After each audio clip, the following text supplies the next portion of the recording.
Hi நண்பர்களே, அனைவருக்கும் என்னுடைய காலை வணக்கம். நான் காலை 5:30 மணிக்கு எழுந்து வாக்கிங் சென்று கொண்டுள்ளேன்.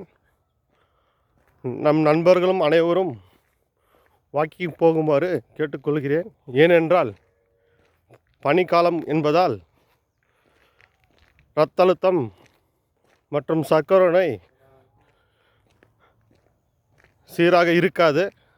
ஆகையால் வாக்கிங் செல்வது மிகவும் உடலுக்கு நல்லது. இதனால் இரத்தம் சீராகவும் இரத்த அழுத்தம் மற்றும் சர்க்கரை நோய் ஆகியவை சமநிலைப்படுத்தவும் வாக்கிங் போவது மிகவும் முக்கியம். வாக்கிங் மற்றும் அரை மணி நேரம் உடல் பயிற்சி செய்வது மிகவும் நல்லது. அனைவருக்கும் காலை வணக்கம். நன்றி.